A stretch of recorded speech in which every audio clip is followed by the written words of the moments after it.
అంటున్నారు. అలాగే అనుకోండి బావగారు. అభి వల్ల ఒక ఉపయోగం చెప్పండి. ఇదిగోండి మా పని అమ్మాయి ఆరోగ్య డాక్టర్. మరి మన అభి ఎవరు? అచ్చోసిన ఆంబోతు. రామ్ కు పిల్లలు పుడితే ఆక్స్ఫర్డ్ యూనివర్సిటీలో చదివించగలడు. వైఫ్ తో వరల్డ్ టూర్ తిప్పగలడు.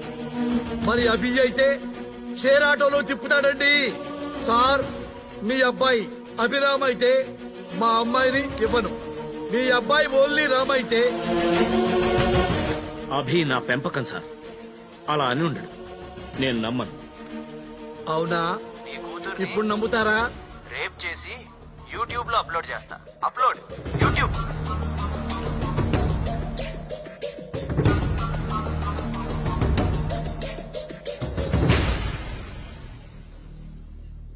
నాకున్నది ఒకే ఒక్క కొడుకు రామ్.